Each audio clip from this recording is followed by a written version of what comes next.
Donc, vous pouvez aller en Marc 16, s'il vous plaît. Matthieu, Marc 16.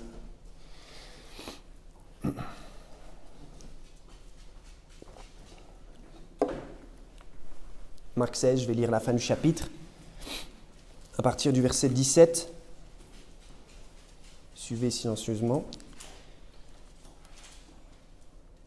Ok. Et voici les miracles qui accompagneront ceux qui auront cru. Ils chasseront les démons en mon nom. Ils parleront de nouvelles langues. Ils saisiront les serpents. Quand ils auront bu quelques breuvages mortels, il ne leur fera point de mal. Ils imposeront les mains aux malades et ils seront guéris. Le Seigneur, après leur avoir parlé, fut élevé au ciel et il s'assit à la droite de Dieu. Et eux, étant partis, prêchèrent partout, le Seigneur opérant avec eux et confirmant la parole par les miracles qui l'accompagnaient. On va prier. Père, merci pour ta parole. Seigneur, merci pour ce passage que nous, ici, nous croyons qu'il est authentique, qui fait vraiment partie de ta parole, Seigneur. Et on va le traiter aujourd'hui. Et je te prie pour que tu puisses bénir ce message et que tu puisses me donner ton Saint-Esprit pour que je puisse édifier mes frères et sœurs ici. Et que les gens qui vont entendre ce message aussi sur Internet, qu'ils puissent aussi en tirer quelque chose. Et dans le nom de Jésus, Amen. Ok, alors la partie du passage sur laquelle je voudrais me concentrer, en fait, c'est la fin du verset 17. Donc, il y a marqué « Ils parleront de nouvelles langues ». Donc, le titre de mon message aujourd'hui, c'est « Langue étrangère appliquée ». Langue étrangère appliquée. Et, en fait, j'aimerais parler de ce faux mouvement qui est aberrant et qui est un véritable cancer dans la chrétienté évangélique. C'est le mouvement charismatique. Alors, c'est le premier sermon peut-être une série de sermons que j'aimerais faire sur le mouvement charismatique. Si on me redonne la parole, on verra si tout se passe bien. Parce qu'il y a vraiment tant à dire. C'est vraiment un mouvement qui... C'est pas une bagatelle, ce mouvement. La raison pour laquelle je voudrais prêcher sur plusieurs de leurs fausses doctrines, c'est parce que, en fait, ce mouvement, actuellement, c'est un mouvement qui domine très largement le paysage évangélique dans le monde, en fait. Et il y a entre 500 et 750 millions de gens qui se réclament de ce mouvement. Donc, mouvement charismatique, pentecôtiste, je vais utiliser ces termes de manière interchangeable, en fait. Pentecôtiste, c'est, on va dire, la dénomination, et le mouvement charismatique, c'est plus leur pratique, on va dire. Et donc, avant de parler spécifiquement du parler en langue, voilà, parce que c'est le thème de mon sermon, au passage, le parler en langue, ce n'est pas une expression qui est trouvée dans la Osterwald. C'est une expression qu'on va trouver dans des Bibles qui sont très pentecôtisantes, comme des Bibles comme la Second, la Summer. Ça, c'est leur Bible de choix, en général, aux pentecôtistes. Mais dans la Osterwald, on n'a jamais cette expression trouvée. On n'a jamais trouvé parler en langue. On a parlé diverses langues, on a parlé des nouvelles langues, comme on vient de lire, on a parlé des langues étrangères, on a parlé d'une langue inconnue, mais jamais l'expression parler en langue. Okay? Et quand bien même il y aurait marqué parler en langue, cette doctrine pourrait être quand même prouvée fausse avec un texte qui utilise cette expression. Donc, dans la King James non plus, il n'y a jamais écrit « speaking in tongues » ou quelque chose qui s'approche. C'est toujours parler des langues, parler une langue. Et dans la Bible, sais pas de ça que je parle aujourd'hui, mais on va le voir dans les mentions que je vais utiliser, c'est que le mot « langue », c'est toujours un langage qui est parlé par des gens, qui est parlé et compris par des gens, ou la langue qu'on a dans la bouche. Voilà, très simplement. Donc, je vais commencer par une remarque générale sur le mouvement pentecôtiste, charismatique, et puis après, je vais être spécifique par rapport au parler en langue et pourquoi c'est faux. Donc, comme j'ai dit, c'est un grand mouvement, et de par mon expérience et les recherches que j'ai faites, ça fait maintenant quelques années que je vis la vie chrétienne, et je suis passé par des églises, pas par des églises, heureusement, mais par une église pentecôtiste. Et en fait, plus je lisais ma Bible, plus j'écoutais de prêches sérieuses, et plus je suis devenu un baptiste, en fait. Parce que plus on lit sa Bible, plus on devient un baptiste. Ça, c'est la seule conclusion possible. Et Donc j'ai vu beaucoup de choses dans l'église où j'étais, et à travers les recherches que j'ai faites et ma propre expérience, je peux, comment dire, le mouvement charismatique, je le tiens responsable en grande partie du bazar et du chaos qui règne dans le monde évangélique aujourd'hui. On peut attribuer tellement de choses non bibliques au mouvement charismatique, c'est hallucinant. On va le voir aujourd'hui, par exemple, une théologie complètement fausse. Ils ont une façon de louer Dieu on ne peut plus superficielle et niaise. Je regrette de le dire. Je ne cherche pas à offenser les gens, je dis juste la vérité. Et il y a, au sein même du mouvement pentecôtiste, il y a un mouvement qui nie la Trinité. Donc c'est un mouvement qui prend beaucoup d'ampleur. Et c'est un mouvement unitariste en fait, qui enseigne un certain modalisme, comme quoi Jésus est le Père, il n'y a pas de Trinité en fait. Et avec ça, il y a un faux baptême, et ça je l'ai vu de mes propres yeux, on baptise au nom de Jésus seul. En fait, j'ai assisté à un baptême un jour dans une église pentecôtiste, et ils ont baptisé le gars, ils l'ont mis sous l'eau, au nom de Jésus seul. Et personne n'a rien dit. Personne n'a relevé. Donc voilà, et là, ça c'est de l'hérésie damnable. En fait, nier la Trinité, c'est pas quelque chose sur lequel on peut négocier en fait. Si on n'accepte pas la nature de Dieu, là on a un réel problème en fait. Et si on ne croit pas à la Trinité, on ne peut pas être sauvé. Ce que aussi on peut attribuer au mouvement charismatique, c'est l'orgueil, énormément d'orgueil, il y a énormément d'orgueil et orgueil au sens égo du terme, vraiment. C'est des gens qui sont très arrogants, qui se sentent souvent plus spirituels que les autres. Par exemple, ils disent qu'ils n'ont pas besoin de faire de l'évangélisation parce qu'ils ont un culte personnel tous les jours, et ça suffit en fait. On entend des choses comme ça. Et d'une manière générale, dans ce mouvement, ce qu'il y a, c'est une mise en avant de la personnalité des gens, vraiment une centralité sur la personne, sur l'homme, et ce qu'il ressent, comment il se sent, et c'est son expérience en fait. Et c'est ça qui est carrément en fait le standard pour savoir si, par exemple, telle ou telle doctrine est de Dieu, telle ou telle chose est de Dieu. C'est s'ils se sentent en sécurité, s'ils se sentent bien, quand ils entendent quelque chose. Donc je sais que les pentecôtistes qui vont écouter ce sermon ne vont pas se sentir bien, donc ils vont dire que je suis un hérétique. Mais en fait, la parole de Dieu, des fois, elle nous pique comme un pic à feu, en fait. Et peut-être qu'aujourd'hui, vous allez être piqué comme avec un pic à feu, donc réfléchissez-y. Donc voilà. Et le problème, c'est que les églises, quand elles commencent à tolérer des pratiques pentecôtistes, c'est un désastre. C'est vraiment un désastre.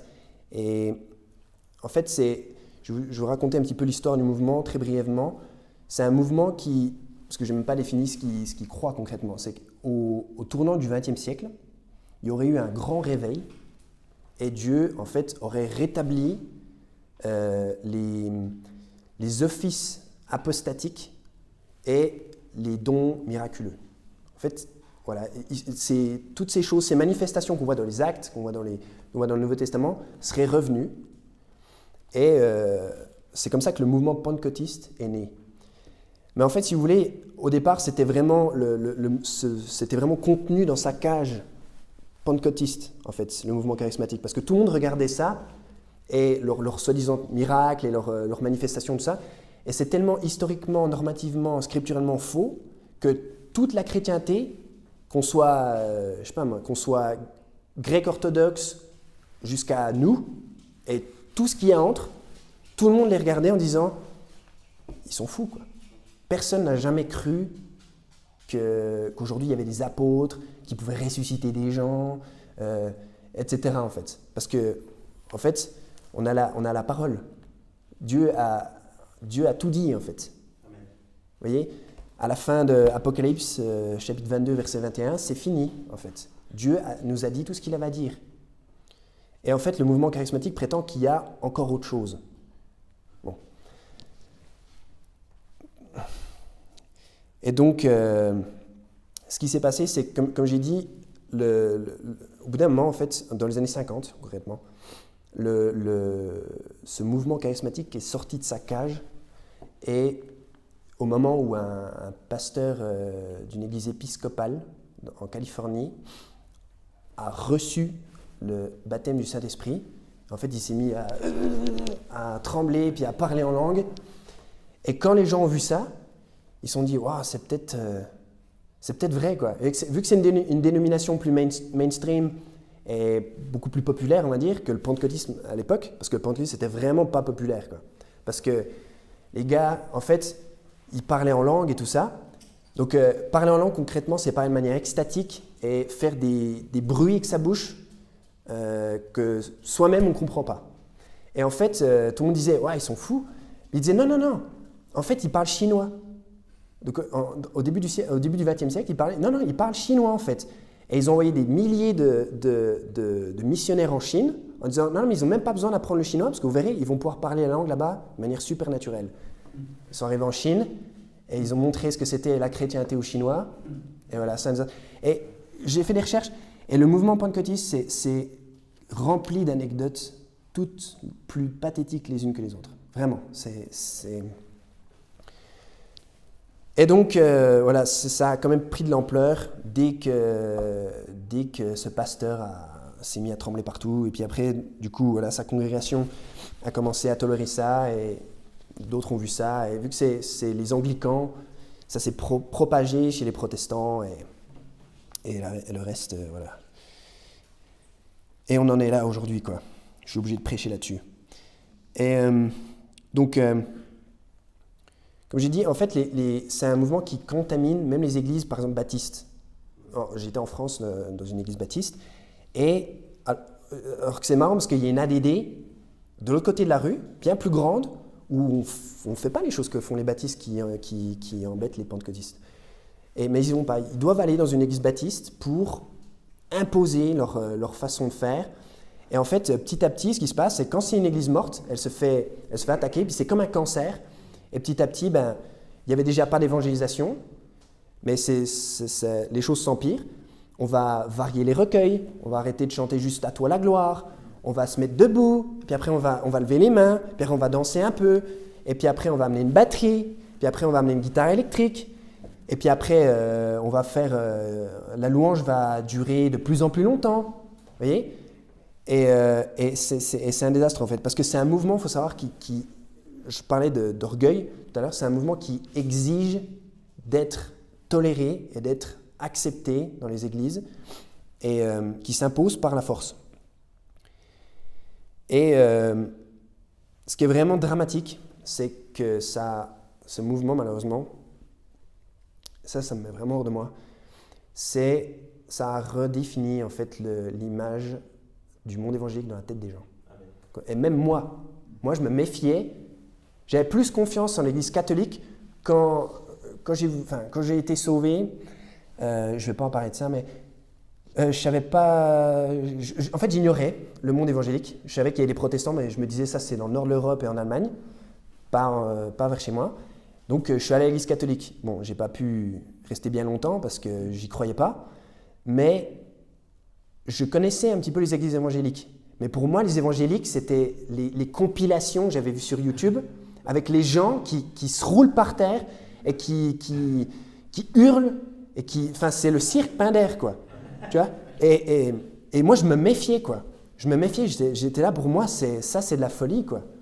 Et ça, en fait, les gens, ils pensent à ça quand on dit évangélique. Moi, tout le temps, je suis obligé de dire aux gens que je ne suis pas un pentecôtiste. Je leur dis, je suis baptiste, ils ne savent pas ce que c'est, mais je leur dis, je ne vais pas dans les églises où il y a tout le monde qui crie et il y a du rock et tout, voilà. Et je suis obligé de toujours préciser ça, quoi.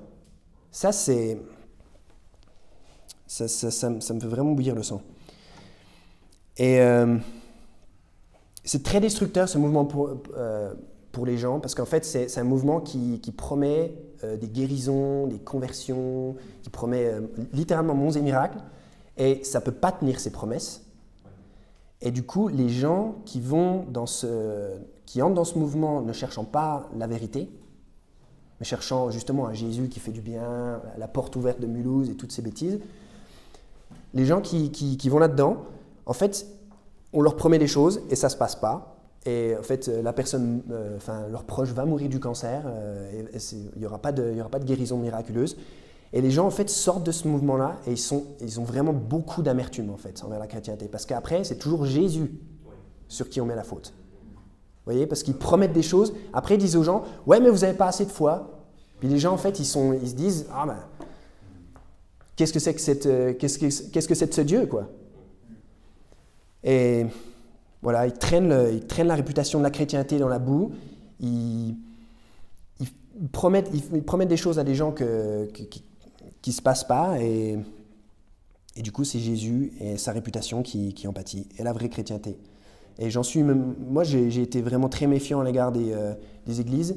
Et je suis allé dans une église pentecôtiste. Et puis, voilà, quoi, c'était le bazar que j'imaginais.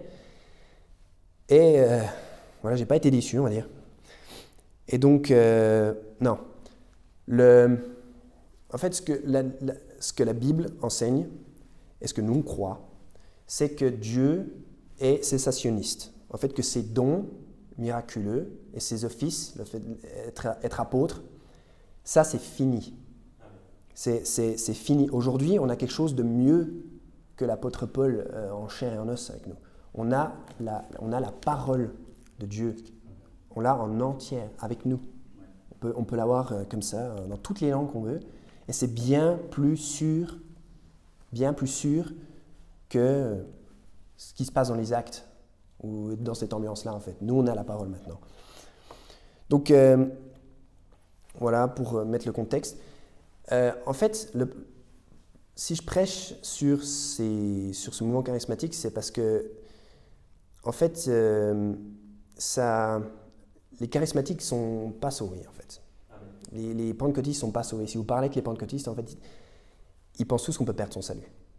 Ça, c'est le dénominateur commun. On n'est pas obligé de parler en langue avec eux, on n'est pas obligé de faire tout ça, mais il faut vraiment croire que le salut n'est pas éternel. Or, la Bible est très très claire là-dessus. Si on va en 1 Jean, je vais juste dire ça, c'est important parce que peut-être des pentecôtistes vont écouter ce message. 1 Jean 5, 9.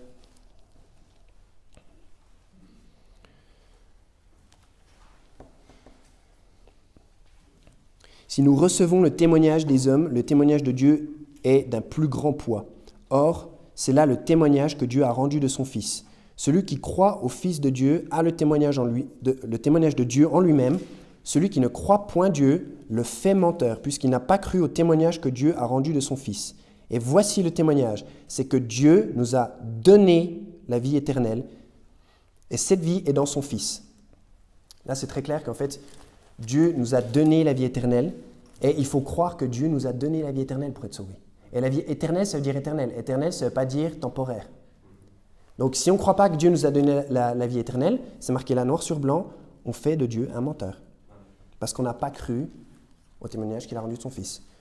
Donc, si on ne croit pas à l'assurance du croyant, l'assurance éternelle du croyant, on n'est pas sauvé. Et si on va en Romains, ils aiment beaucoup être dans l'esprit et tout ça, mais on peut savoir qu'on est sauvé, chers pentecôtistes. En Romains 8, 16. Romains 8, 16.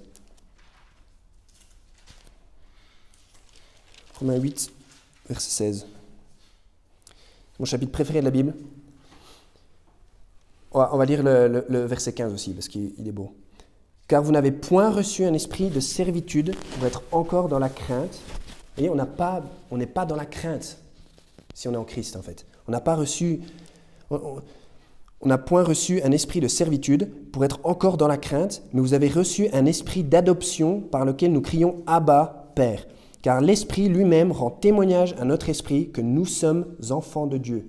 En fait, on est sauvé pour savoir qu'on est sauvé. On n'est pas sauvé pour croire on est sauvé pour le moment, mais si on ne continue pas la vie chrétienne, on ne sait pas ce qui va se passer dans 10-15 ans. Or, c'est faux, puisqu'on peut savoir qu'on est sauvé, en fait. Et la Bible, est très très clair que c'est celui qui croit en Christ qui est sauvé. Donc, si on va en Actes 16, on ne va pas lire ça, mais que faut-il que je fasse pour être sauvé? Il dit crois au Seigneur Jésus-Christ et tu seras sauvé. Vous voyez, il y a deux types de gens sur terre. Il y a ceux qui croient et il y a ceux qui font de Dieu un menteur. Et ceux qui croient, ils ont la vie éternelle, ils la reçoivent comme un don et ils savent, parce que l'Esprit de Dieu témoigne avec notre esprit que nous avons la vie éternelle. Donc la distinction se fait avec la croyance. Si on n'est pas sauvé ou sauvé, c'est par la croyance.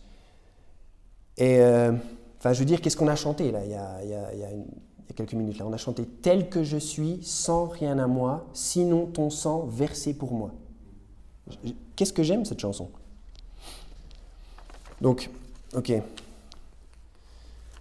Donc, Marc 16.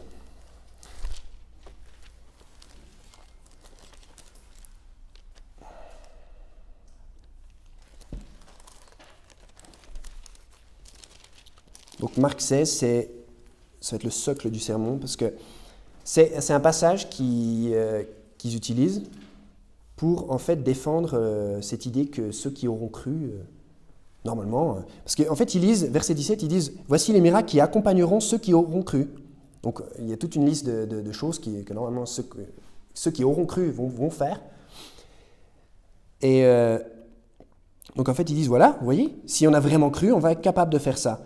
Or, en fait, ce qui est marrant avec les pentecôtistes, c'est qu'ils peuvent tous parler en langue, donc ils peuvent tous faire des bruits avec leur bouche, parce que ça, en fait, c'est facile de faire semblant quand on fait ça. Vous voyez? Mais normalement, en fait, si on allait dans leur sens, et le texte n'enseigne pas ça, mais si on allait dans leur sens, en fait, non seulement ils devraient être capables de parler des langues, enfin de nouvelles langues, de manière miraculeusement, mais ils devraient être capables de chasser les démons. Bon, ça, j'ai déjà entendu qu'il y en a qui prétendent le faire, mais ils devraient pouvoir saisir des serpents, ils devraient pouvoir boire des breuvages mortels et pas mourir, et puis guérir des malades. Donc en fait, moi, j'ai beaucoup vu les pentecôtistes avoir comme des chocs épileptiques, mais ce que j'aimerais bien voir, en fait, j'aimerais bien voir, je ne sais pas moi, et ne le faites pas, si vous entendez, je décline toute responsabilité, mais pourquoi est-ce que vous ne buvez pas, par exemple, un verre de liquide de refroidissement pour moteur? Et puis après, vous passez une bonne journée. Vous voyez? Ou alors pourquoi, encore plus utile, ne faites pas ça. Pourquoi est-ce que je ne vois pas tous les pentecôtistes aller dans un hôpital et puis soigner les gens qui ont la mucoviscidose? Ça, ce serait sympa. Ce serait sympa à faire. Mais vous savez pourquoi ils ne le font pas? Parce qu'ils ne peuvent pas le faire. Parce qu'en fait, leur mouvement, c'est une charlatanerie, en fait. Et ce n'est pas du tout ce que le texte enseigne, en fait. Là, le Seigneur Jésus, là, c'est quand même ses derniers mots après sa mort. On parle souvent des dernières paroles de quelqu'un avant sa mort. Là, c'est les dernières paroles de quelqu'un après sa mort. Okay? Donc, c'est très, très important. Et là, il parle à qui? Il parle à ses amis, il parle à ses disciples. Il parle à ses disciples qu'il va envoyer. Il les envoie, en fait. Il leur dit « Allez par tout le monde, verset 15, prêchez l'évangile à toute créature. » Et là, en fait, Jésus, il est ressuscité, il faut aller répandre la nouvelle. Donc, en fait, le Seigneur va équiper les apôtres, en fait, avec certains dons pour que ça puisse confirmer la parole qu'ils vont prêcher. En fait, là, le Seigneur s'en va, il va ascendre, et en fait, Dieu veut que le Nouveau Testament commence là, en fait. Et c'est quoi après Marc? Après Marc 16, c'est quoi? Dites pas Luc. C'est quoi après Marc? C'est les actes. Vous voyez? Là, il faut répandre la nouvelle, en fait. Il faut aller prêcher à tout le monde que le Christ est ressuscité. Et donc, on voit que ces miracles, en fait, se produisent dans Actes. On voit, par exemple, parler des langues. On va le voir tout de suite en Acte 2. Ça a eu lieu, en fait, toute cette prophétie de Jésus, là, s'accomplit dans les semaines, les mois, les années à venir. On voit plein de guérisons dans les actes. On voit même que en acte 28, Paul est mordu par un serpent et il n'est pas mort. Et voilà, il y a plein d'exorcismes qui ont lieu, plein de... Voilà. de délivrance de démoniaques qui ont lieu aussi dans les actes. Donc on voit que tout ça, c'est accompli juste après. Et surtout, au verset 20, c'est là qu'il faut bien lire. Et eux, là, c'est pas tout le monde, c'est pas tous les gens qui auront cru, c'est pas Tristan, c'est pas frère Arthur. C'est eux étant partis, prêchèrent partout, le Seigneur opérant avec eux et confirmant la parole par les miracles qui l'accompagnaient. C'est simple en fait, ces dons sont pour un groupe de gens bien spécifiques et c'est pour confirmer la parole qu'ils vont prêcher. Dieu veut que le Nouveau Testament commence de manière grandiose. Et on va aller en acte 2, s'il vous plaît. Donc,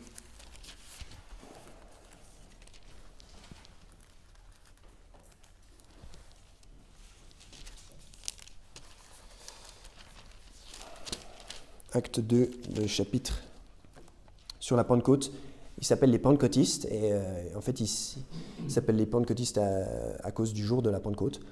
Donc au verset 1 on lit « Le jour de la Pentecôte étant arrivé, ils étaient tous d'un accord dans un même lieu. Alors il vint tout à coup du ciel un bruit comme celui d'un vent qui souffle avec impétuosité et il remplit toute la maison où ils étaient assis.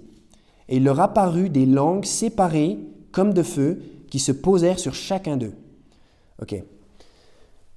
Donc, là, il y a 120 personnes, on dit au chapitre 1. Donc, au passage, il n'y a que 120 personnes. Et en fait, les pentecôtistes, souvent, ils critiquent ce qu'on fait, nous, l'évangélisme qu'on fait. Parce qu'ils disent, oui, mais vous ne faites pas de disciples, ça ne sert à rien. C'est pour ça que personne n'évangélise, parce que c'est trop dur de faire des disciples. Ok. Alors, en fait, là, il n'y a que 120 personnes. Mais où sont les multitudes que Jésus... Les multitudes qui entendirent Jésus et qui crurent en lui? Ils sont où? Hein, Jésus, tu ne sais pas faire des disciples? Vous voyez? Non, là, il n'y a que 120 personnes. Et Dieu va utiliser ces 120 personnes qui sont là, qui sont présentes, qui sont prêts à faire le travail du Seigneur. Il va les utiliser d'une manière puissante. Et donc, là, ils sont tous rassemblés. Et donc, ils sont tous dans un même lieu. Et il y a un grand vent qui souffle, il y a quelque chose d'un peu supernaturel qui se passe.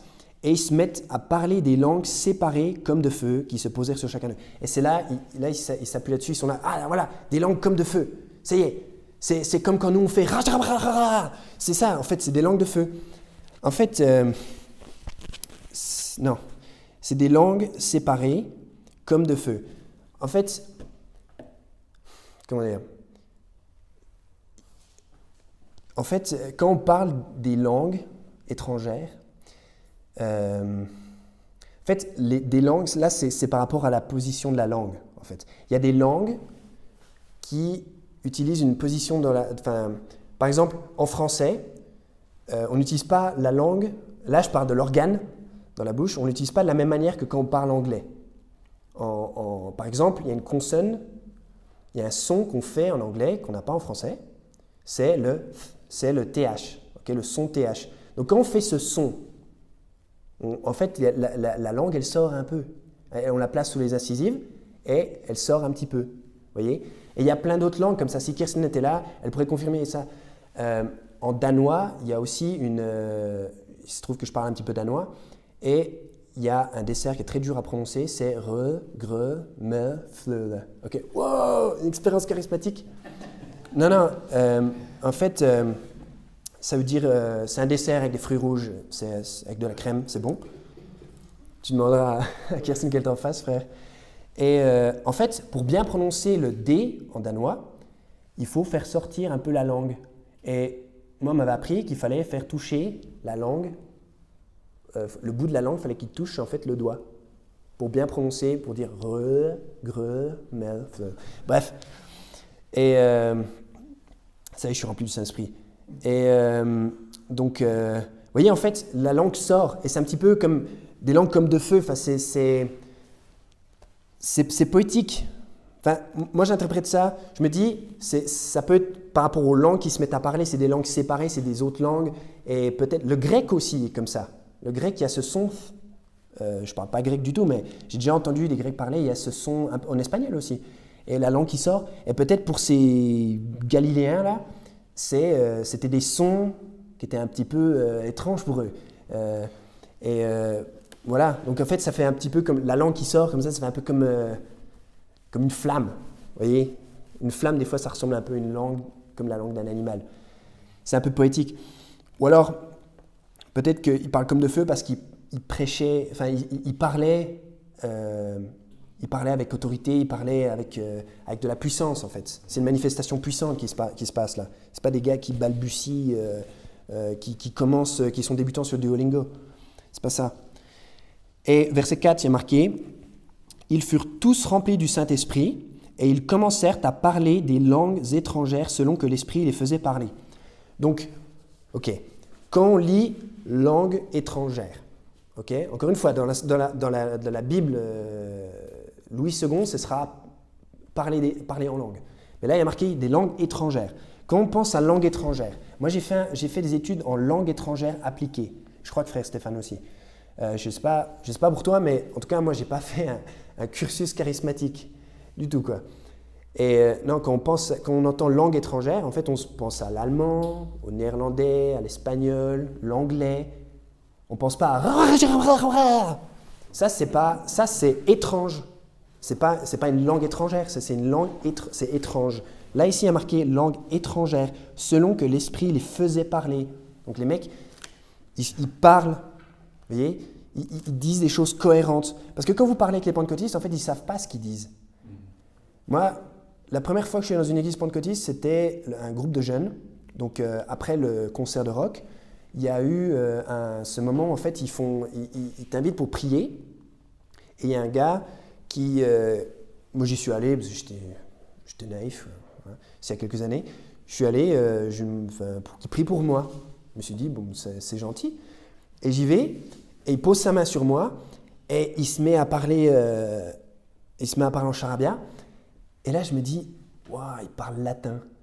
Je me suis dit, il parle latin. Et dans ma tête, je me suis dit, l'Église catholique m'a rattrapé. Et puis après, donc, il fait ça pendant 1 minute, ou quelque chose comme ça. Et après, je lui dis, waouh, tu parles latin, mec? Puis il me fait non. Puis je fais, mais t'as dit quoi, là?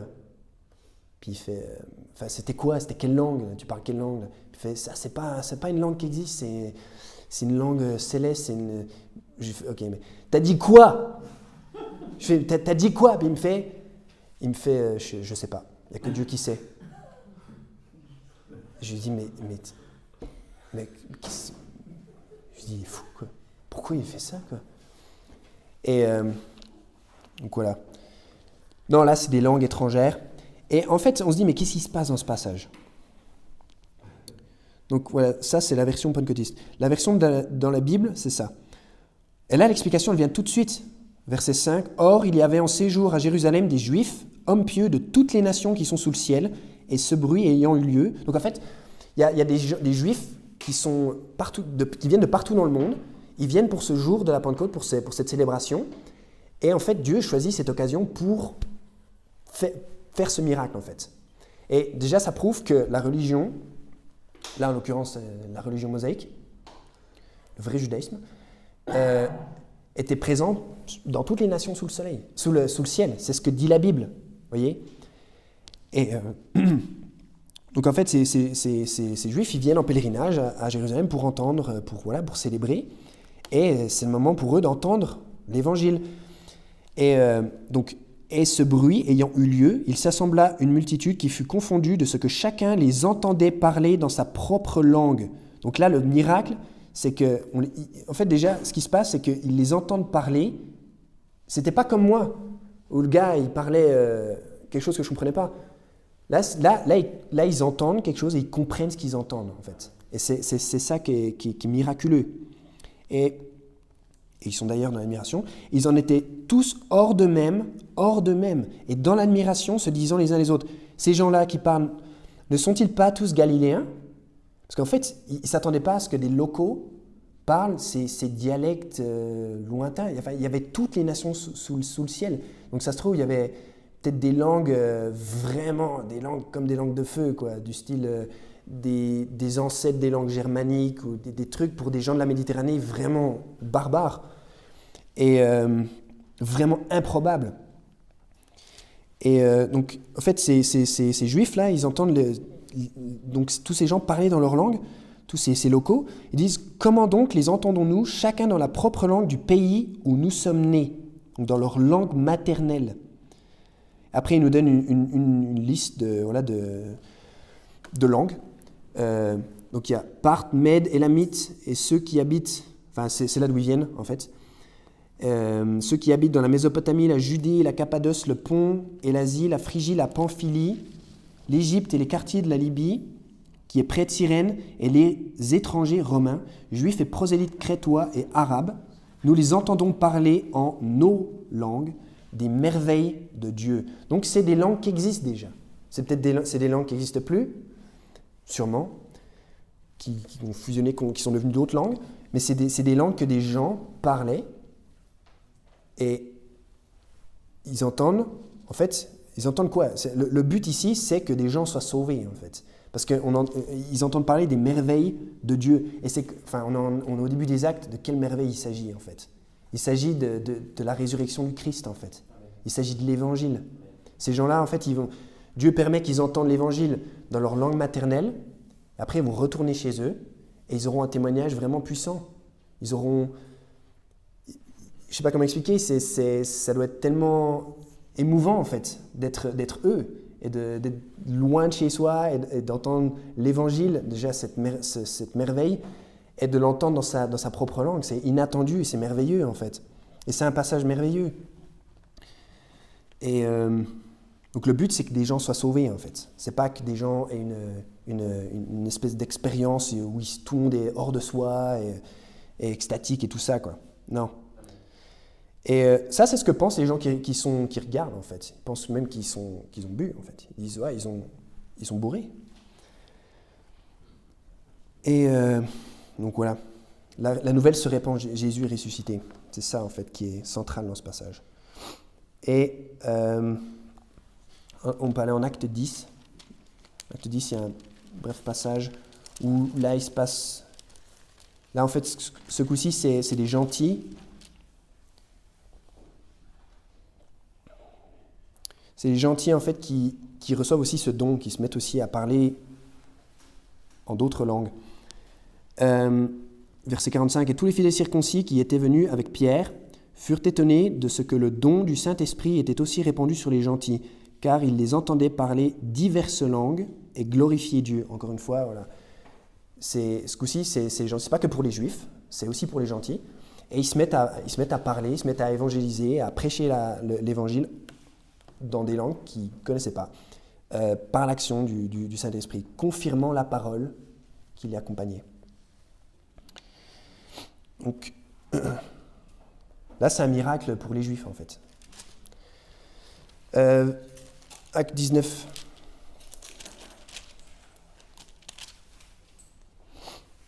Acte 19.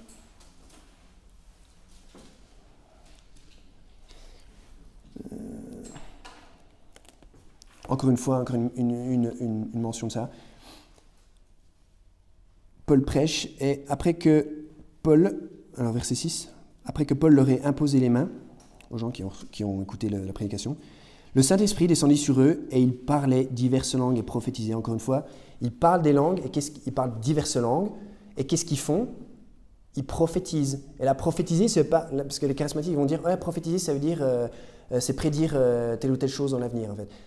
Là, c'est pas de ça qu'on parle.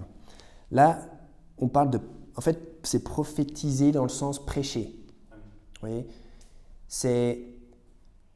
Quand Paul nous parle de faux prophètes, il nous met en garde contre les faux prophètes. Il ne nous dit pas de... Enfin, les faux prophètes, ce n'est pas juste quelqu'un qui va faire une fausse prédiction. C'est des gens, d'après Paul, c'est des gens qui prêchent un faux évangile. Un évangile qui ne sauve pas, comme les pentecôtistes, par exemple. Donc voilà, on parle des langues, mais pourquoi? Le but, c'est toujours de sauver des gens. Donc, on va aller en 1 Corinthiens, chapitre 12. 1 Corinthiens, chapitre 12.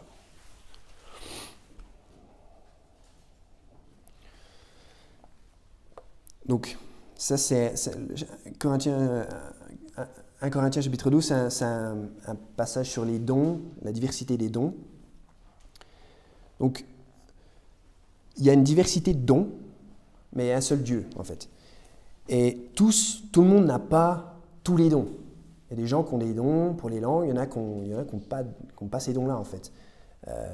Ici, tout le monde parle anglais, et tout le monde parle des langues étrangères, et je trouve que c'est super d'être dans une congrégation où il y a autant de gens qui sont doués, qui ont vraiment cette capacité de parler de manière efficace dans des langues étrangères. On a des gens qui parlent espagnol, c'est super. Enfin, je veux dire, ici à Genève, quand on est dans la rue, en fait, une personne sur, je sais pas, une personne sur 5, c'est une personne qui ne parle pas français. Donc, il faut être capable de prêcher au moins en anglais. Donc, je suis vraiment reconnaissant d'être parmi vous. Donc, attendez, j'ai perdu mon endroit.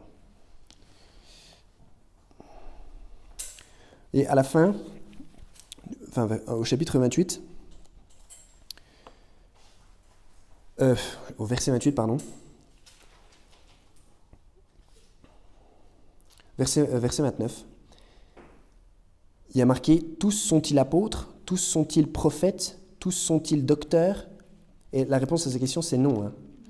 Tous opèrent-ils des miracles? Non. Tous ont-ils le don de guérir? Non. Tous parlent-ils des langues? Non. Tous interprètent-ils? Non. Après, il nous dit « Or, désirez avec ardeur les dons les meilleurs, et je vais vous montrer une voie encore plus excellente. » Paul privilégie le don de prophétiser. Pour lui, c'est ça qui est vraiment important. C'est bien d'avoir le don des langues, mais il dit que prophétiser, c'est-à-dire de prêcher, c'est ça qui est central. Parce que parler des langues, si on ne prêche pas la parole de Dieu, en fait, virtuellement, ça ne sert à rien. Donc, si après on va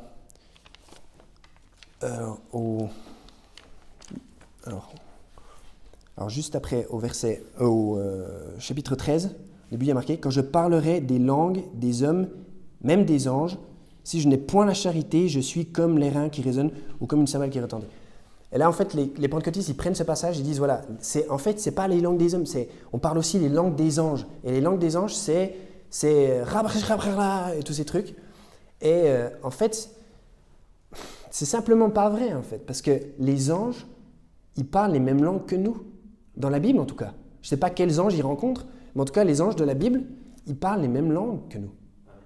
Quand il y a des anges qui se présentent à Lot, dans la Genèse, ils communiquent dans une langue et ils se comprennent parfaitement.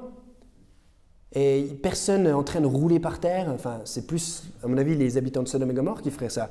Mais Lot et les anges, ils ont l'air d'être bien. Voilà, Lot les ramène chez lui. Et voilà. Et apparemment, ils communiquent dans une langue, celle de Lot. Et quand Nebuchadnezzar quand il y a des anges qui s'adressent à Nebuchadnezzar, il n'est pas rempli de l'esprit, et puis il comprend bien ce que les anges lui disent. Vous voyez? Donc les anges et les hommes parlent les mêmes langues, en fait.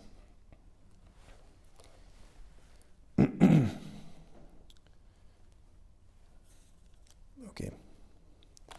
Au verset 8, Paul nous dit « La charité, l'amour, ne périt jamais. Quant aux prophéties, elles seront abolies, et les langues cesseront, et la science sera abolie. » En fait, les langues en fait, les langues disparaissent, en fait. Il y a des langues qui sont mortes. Personne aujourd'hui parle le latin comme langue maternelle. Je ne pense pas. Par exemple, dans ma région d'où je viens, il y avait le franco-provençal dans le Jura et le franc-comtois. Par exemple, le frère Pierre avait fait un sermon sur les Vaudois, les chrétiens vaudois, qui sont venus se cacher en Suisse. En fait, eux, ils parlaient une langue qui s'appelle le franco-provençal et ils avaient le Nouveau Testament traduit dans leur langue, dans leur dialecte. Mais aujourd'hui, personne ne parle cette langue. Ça a disparu. Donc ils ont prophétisé dans cette langue et cette langue a cessé. Et pareil, le franc-comtois, ça n'existe plus en Franche-Comté. Ça a disparu après Louis XIV. Les langues cessent en fait. Simplement ça.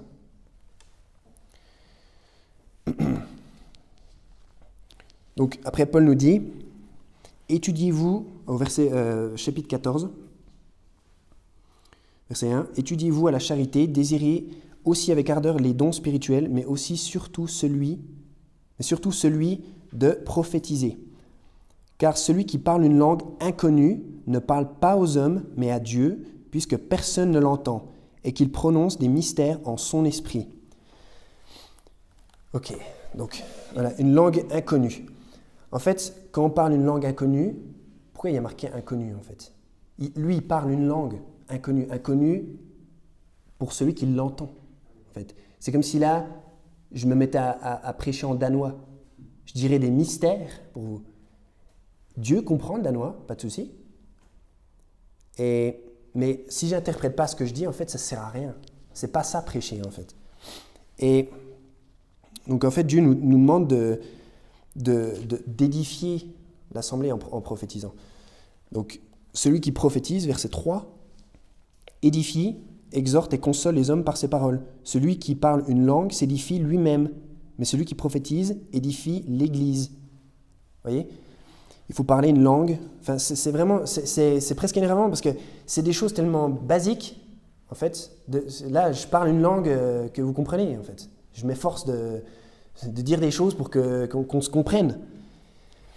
Et en fait, Paul, qui parle plein de langues, parce que c'était un homme très éduqué, il a appris avec son gourou Gamaliel, et il connaissait bien les Écritures. Et puis, dans cette partie du monde, c'est très probable que la plupart des gens étaient bilingues, trilingues.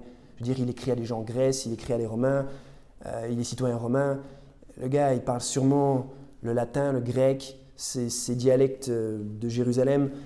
Enfin, c'est pas rare dans le monde que des gens parlent plusieurs langues, en fait. La Bible nous parle simplement du fait que quand on est dans une congrégation où il y a des gens qui parlent plein de langues différentes, on parle une langue que tout le monde comprend. Okay ? Et si ce n'est pas le cas, on va le voir après, il faut interpréter. Simplement ça, j'étais dans une église en Belgique où il y avait un Belge qui ne parlait pas anglais. Et en fait, il prêchait en néerlandais et il y avait un gars à côté qui transmettait en anglais. Voilà, vous avez déjà été dans des cultes comme ça, je pense. Enfin, tout le monde. Donc voilà. Parce qu'autrement, le gars, il parle en néerlandais, il parle en néerlandais, et puis dans la congrégation, personne ne comprenait, parce que c'était une église où il y avait des expats, personne parlait néerlandais, en fait, voilà. Et donc il faut parler une langue que tout le monde comprend. Voilà, c'est ce qu'il dit après. Verset 5, « Car celui qui prophétise est plus grand que celui qui parle des langues, à moins qu'il ne les interprète, afin que l'Église en reçoive l'édification. » Donc voilà. Après, il continue, il compare le fait de parler une langue que personne ne comprend à un instrument qui sonne de manière... juste des notes, des instruments qui sonnent tout seuls et qui ne donnent rien en fait, parce qu'il n'y a aucune cohérence. Et voilà, bon, on va passer. Donc après, le passage... Alors, déjà au verset 10... Au verset 10, il y a marqué « Combien, par exemple, par toujours des langues, n'y a-t-il pas de sorte de mots dans le monde? Et y en a-t-il aucun qui ne signifie quelque chose pour quelqu'un ?» En fait, là, Paul il dit qu'il n'y a pas de langue qui n'a aucune signification, en fait. Ça n'existe pas une langue. Autrement, ce n'est pas une langue. Forcément, une langue, elle est comprise par quelqu'un quelque part. Ok ? Et ça n'existe pas une langue que soi-même on ne comprend pas et que seul Dieu comprend. Non. Ça n'existe pas en fait. C'est ce que dit la Bible. Si donc, verset 11, « Si donc je ne sais ce que ces mots signifient, je serai un barbare pour celui qui parle, et celui qui parlera sera un barbare pour moi. » Si on ne se comprend pas, voilà. « Ainsi, puisque vous désirez avec ardeur... » Attendez, on va passer...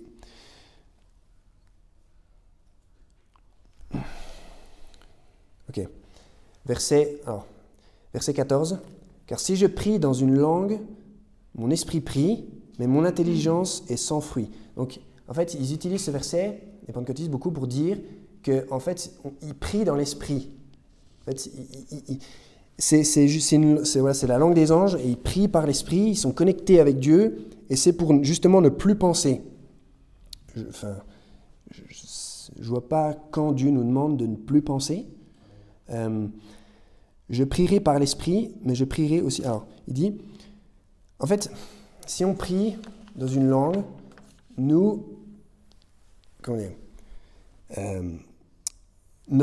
si je prie dans une langue que vous ne comprenez pas, mon intelligence, je suis en train d'essayer de faire des phrases dans ma tête cohérentes, j'essaie de parler à Dieu, mais mon intelligence, ce qui se passe dans ma tête, si je me mets à parler en danois, ce qui se passe dans ma tête, en fait, est sans fruit. Mon intelligence est sans fruit. Et c'est tout ce que ça dit, en fait. C'est pas un passage incroyable. Parce que vous ne comprenez pas ce que je dis. Donc, qu'y a-t-il donc à faire? Je prierai par l'esprit, mais je prierai aussi par l'intelligence. Et je chanterai par l'esprit, et je chanterai aussi par l'intelligence. Autrement, si tu bénis en esprit, comment celui qui tient la place d'un ignorant répondra-t-il l'Amen à ton action de grâce puisqu'il ne sait pas ce que tu dis? Donc déjà là, ce qui a marqué, c'est que ça prouve, verset 16, comment celui qui tient la place d'un ignorant répondra-t-il l'Amen? En fait, la personne, elle est ignorante. Ça veut dire qu'elle peut éventuellement apprendre et ne plus être ignorante. Donc ça veut dire que ce n'est pas forcément nécessairement une manifestation supernaturelle, que seul... Ce n'est pas forcément un don, en fait. On peut s'éduquer, en fait. On peut apprendre des langues. Je pense que vous êtes capable de comprendre ça. Et donc, en fait, l'idée, c'est simplement de prêcher d'une manière que tout le monde comprenne. C'est simplement ça que... Et voilà, à la fin du chapitre, on va en finir avec ça. En fait, Paul nous dit que toute chose soit faite, que toute chose se fasse avec bienséance et avec ordre. Or, ce n'est pas ce qu'on voit dans les églises pentecôtistes. On voit ni bienséance ni ordre. On voit le cirque, en fait. On voit le chaos. Et quand des gens voient ça, comme je dit tout à l'heure, c'est désastreux parce que des gens comme moi pensaient que le monde évangélique, c'est ça, en fait. Des gens qui crient, qui roulent par terre. Et, alors qu'en fait, non, simplement le don des langues existe aujourd'hui. Voilà, il y a des gens qui sont doués pour les langues. Je suis dans une salle avec des gens qui sont doués pour les langues, Dieu merci. Mais Dieu nous demande que toute chose soit faite avec bienséance. On ne va pas prêcher en suisse allemand ici. Personne ne comprend. Il faut interpréter. Il faut interpréter alors. Il faut interpréter. Autrement, ce n'est pas fait corde avec bienséance. Et c'est simplement ça que cette doctrine du parler en langue est non biblique. Et voilà. Je ne sais pas vraiment quoi dire d'autre. Donc, on va s'arrêter ici. Je voudrais prier. Père éternel, merci pour ces enseignements très clairs de ta parole.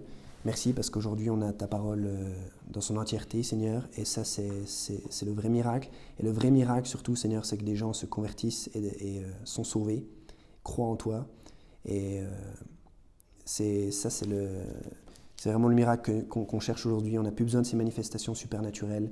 On n'a plus besoin de ces choses-là puisqu'on a ta parole et on peut vraiment s'y fier et compter dessus. Et je te prie pour que ce message puisse tomber dans de bonnes oreilles attentives de certaines personnes qui peuvent être confuses par rapport à cette doctrine et qui puissent vraiment, Seigneur, se repentir de ça et comprendre vraiment ce que la Bible enseigne là-dessus. Et dans le nom de Jésus, prie Amen.